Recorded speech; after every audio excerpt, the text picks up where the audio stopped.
Mesdames et messieurs, bonsoir et bienvenue dans cette grande édition sur la télévision Bonferré, édition que nous allons ouvrir avec de l'actualité sur le front social. Le mouvement M62 a rendu public cet après-midi à son siège une déclaration relative à la situation socio-économique, académique et politique du pays. Le mouvement M62 a invité le peuple nigérien à observer des journées villes mortes et des boycotts des services appels et Internet. Le résumé avec Mohamed Alpha. Le comité exécutif du mouvement M62 Moukinti Borkintari s'est indigné de la situation pénible qui secoue le peuple nigérien du règne chaotique de la Renaissance, actes 1 et 2. Selon le comité, le régime actuel a plongé le Niger dans la boue avec des fausses promesses. Le président de la République doit arrêter ses discours philosophiques de lamentation, demandant à des institutions elles-mêmes souvent gangrénées par la corruption et handicapées par la politisation de l'administration et prendre ses responsabilités. Car il est redevable vis-à-vis du peuple et non de son parti, de ses amis politiques et des puissances occidentales. Le coordinateur national du mouvement M62 Abdoulaye Seydou signe et persiste que le Niger va très mal à cause des multiples mesures prises par le gouvernement nigérien qu'il qualifie ignobles et inhumaines. L'augmentation immorale et éhontée de plus de 24% du prix à la pompe du gasoil et qui a entraîné une flambée sur les prix de grande consommation à l'image de la farine, du sucre, de l'huile, du lait et du pain, dont le prix de la baguette a connu une hausse de plus de 25% malgré la diminution de la quantité et de la qualité. Les Nigériens ont appris, à travers des messages des compagnies de téléphonie mobile, une augmentation à partir du 15 janvier des tarifs de forfait appel et d'Internet allant jusqu'à 300% par rapport aux anciens tarifs déjà très élevés.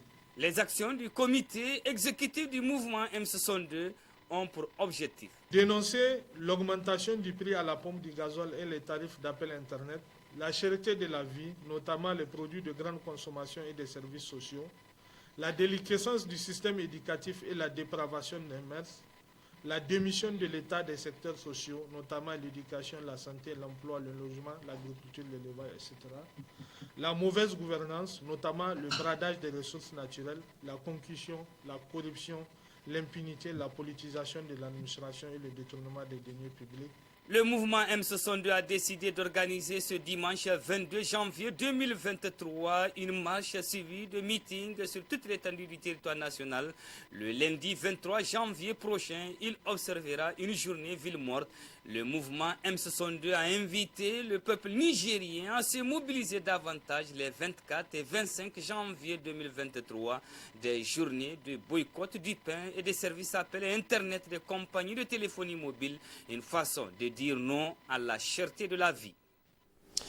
Poursuivons avec l'actualité au front social avec cette démonstration de force de la section lycée et collège. Ce matin, les scolaires sont sortis pour dénoncer les agissements du comité directeur de l'USN. C'est dans un reportage signé Suleiman Ousmane et Ibrahim Ousmane. Les élèves des collèges et lycées de Niamey ont massivement pris d'assaut les principales artères de la ville de Niamey aux premières heures de cette journée du mardi 17 janvier 2023. Ils ont envahi la capitale, bloquant ainsi la circulation à plusieurs grands carrefours de la ville de Niamey. Ces derniers sont sortis pour dénoncer et contester la position du comité directeur de l'USN dans la gestion de l'élection du nouveau comité exécutif de la section lycée et collège de Niamey.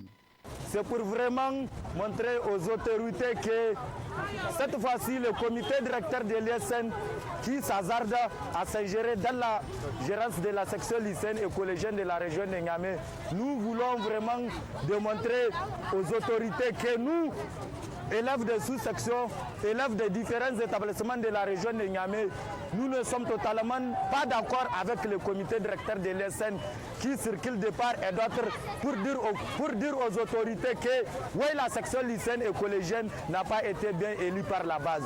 Nous sommes convaincus que nous étions aux élections et on a réellement voté des camarades dignes de leur nom. On a réellement posé des camarades à leur place. On a réellement fait des votes libres et transparents. Nous avons élu des camarades qu'il faut et on va s'ingérer de cette chose. Nous ne voulons pas laisser ces camarades. Les scolaires manifestants interpellent le comité directeur de l'USN sur ses responsabilités tout en lui demandant le respect strict des textes de l'organisation. Le CDISN n'a qu'à laisser les camarades de la section lycéenne et collégienne gérer la région de Niamey. Nous attirons l'attention du comité directeur de l'USN de ne plus s'ingérer dans l'affaire de la section lycéenne et collégienne de la région de Niamey.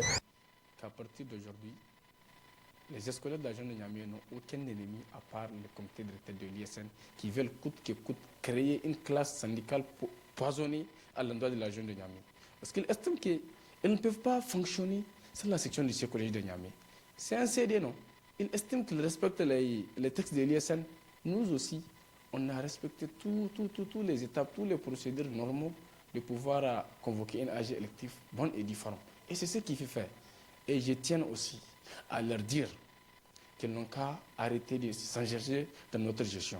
Parce que les textes l'ont bel et bien prescrit, blanc sur noir, que selon l'article numéro 8, les sections et les sous-sections ont une autonomie de gestion. Ils n'ont qu'à nous laisser faire notre gestion au sein de nous. Sinon, dans les jours à venir, tout ce qui adviendra de la région de Niamey, ils seront les seuls et uniques responsables.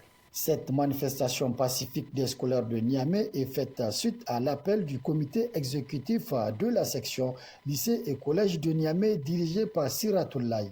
C'est la première fois également depuis des années qu'une section de l'USN sorte ouvertement à travers une telle manifestation pour dénoncer et contester une décision de la structure mère qui est l'USN. À ce jour, la région de Niamey se réclame de 2 bureaux de la section lycée et collège de Niamey. Les manifestants, pour leur part, comptent poursuivre le mouvement jusqu'à satisfaction de ces revendications. À la fin de cette manifestation, les manifestants se sont vus dispersés par les forces de l'ordre au rond-point église de Niamey, point de chute de la manifestation. Autre aspect de cette édition, l'Office central de répression du trafic illicite des stupéfiants a démantelé un réseau de trafiquants de drogue qui opère entre le Ghana, le Togo, le Bénin et notre pays. Ce réseau, constitué de 4 personnes, a été présenté ce matin à la presse. Boubacar Amadou et Abdoulaye Seydou pour d'autres précisions. Une fois encore, l'Office central de répression du trafic illicite des stupéfiants vient de mettre la main sur un réseau transnational de trafic de drogue qui opère entre le Ghana, le Togo, le Bénin et le Niger. Ce réseau est composé de 4 personnes, dont 2 de nationalité malienne et 2 de nationalité nigérienne.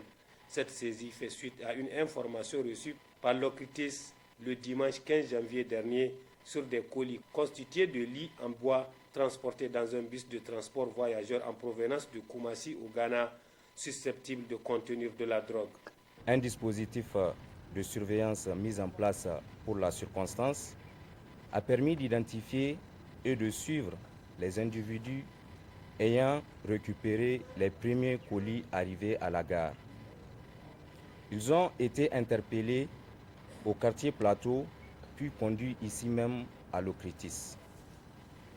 Il a été retrouvé à l'intérieur 84 briques de cannabis soigneusement dissimulées dans la structure des 2 lits en bois blanc emballés de matière synthétique. La suite des investigations a permis de saisir le même jour, d'autres colis arrivés dans un autre bus de la même compagnie. Au total, ce sont 10 lits suivant le même emballage qui ont été saisis et contenant ces 335 briques de cannabis.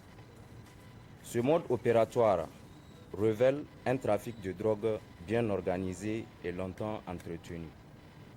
La drogue a quitté le Ghana, traversé le Togo et le Bénin avant d'arriver ici à Niamey où elle a été saisie. L'essentiel de cette drogue est destiné à Gao au Mali. La consommation de la drogue n'est pas sans conséquence sur la santé humaine. C'est pourquoi le parquet, près le tribunal de grande instance hors classe de Niamey, est venu féliciter et encourager les éléments de l'OCRTIS pour cette prouesse. Aujourd'hui, la drogue est un problème de santé publique. Un problème de santé publique parce qu'il y a beaucoup de victimes, de paisibles citoyens aujourd'hui sont victimes de ces trafiquants parce qu'elles causent beaucoup de maux dans la société. Et ce n'est pas une première au niveau de ces services, c'est devenu même comme une coutume pratiquement, parce que chaque mois, vous avez vu l'effort, le travail qu'ils sont en train de faire, ce qui prouve à suffisance qu'ils sont effectivement à féliciter. Je profite de vos micros pour les remercier davantage et les encourager. Et nous restons à leur côté, en tout cas pour la continuité de leur service.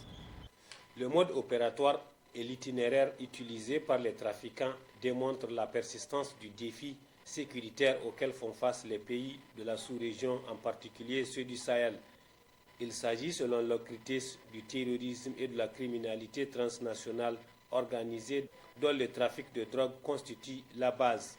L'Office central de répression du trafic illicite des stupéfiants en appelle au renforcement de la coopération entre les États en matière d'information, le redoublement de vigilance au niveau des différents postes de contrôle et la collaboration accrue de la population. Sur de cette édition, le centre de conférence Mahatma Gandhi de Niamey a servi de cadre ce matin à la tenue de l'Assemblée générale ordinaire couplée à l'Assemblée générale élective du bureau exécutif de l'Association des producteurs privés des semences du Niger. Plusieurs invités ont pris part à cette rencontre, parmi lesquels les partenaires de cette structure, Youssouf Haïdra et Ibrahim Ide. Les semences améliorées et l'irrigation, facteurs clés de la transformation de l'agriculture nigérienne face aux défis climatiques, c'est le thème choisi pour la tenue de la 5e Assemblée générale ordinaire couplée à l'Assemblée générale élective du bureau exécutif de l'Association des producteurs privés des semences du Niger, APPSN en abrégé. Selon le président de l'APPSN, les assises seront mises à profit pour présenter et valider les rapports d'activité de l'exercice écoulé et aussi de présenter le plan d'action pour le prochain exercice. Je vous annonce que nos assises se pencheront sur, entre autres points à l'ordre du jour, le rapport d'activité 2019-2022, le rapport annuel de la mise en œuvre de l'accord de convention avec le projet ISSD Sahel, financé par les Pays-Bas à travers l'IFDC, la présentation du plan d'action 2023-2027, la relecture des textes statutaires et la mise en place d'un nouveau bureau national.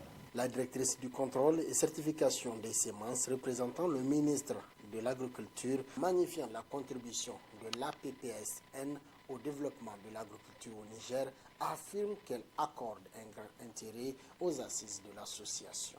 Nous sommes particulièrement heureux de vous revoir pour échanger. Je fonde l'espoir qu'à l'issue de cette Assemblée générale sortiront des recommandations pertinentes à mesure d'aider le sous-secteur sémencier à contribuer efficacement à booster la production et la productivité agricole, car les semences de variétés améliorées contribuent pour 40% à l'augmentation du rendement, donc à la lutte contre l'insécurité alimentaire et nutritionnelle du pays.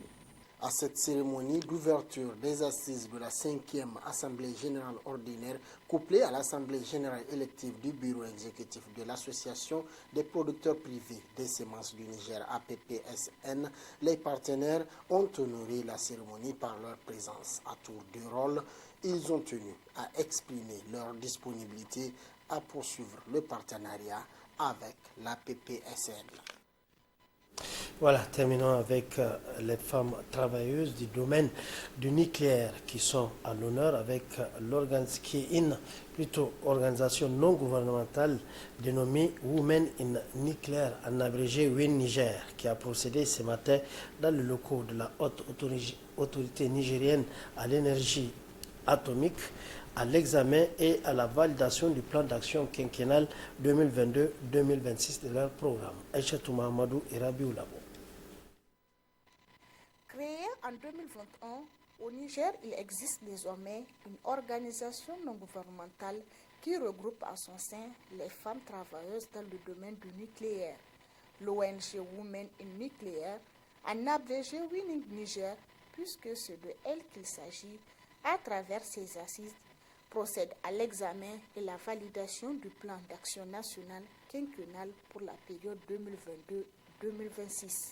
La participation des femmes, comme vous le savez tous, est primordiale pour le développement durable en général et le développement du secteur nucléaire en particulier pour leur capacité de leadership et les contributions décisives qu'elles apportent. Au Niger, les femmes à différents niveaux ont toujours pris part aux activités nucléaires avec des rôles variés. L'implication des femmes sera de plus en plus importante pour l'atteinte des objectifs de développement durable, où une contribution importante des sciences et de la technologie nucléaire est attendue. C'est dans cette optique que l'ONG WIN Niger a vu le jour pour faire la promotion des femmes dans le domaine nucléaire et connexe.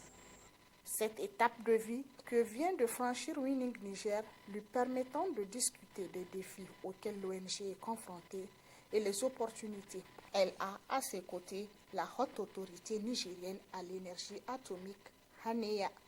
L'ONG Women in Nuclear Niger, WIN Niger, vise les mêmes objectifs que WIN Global.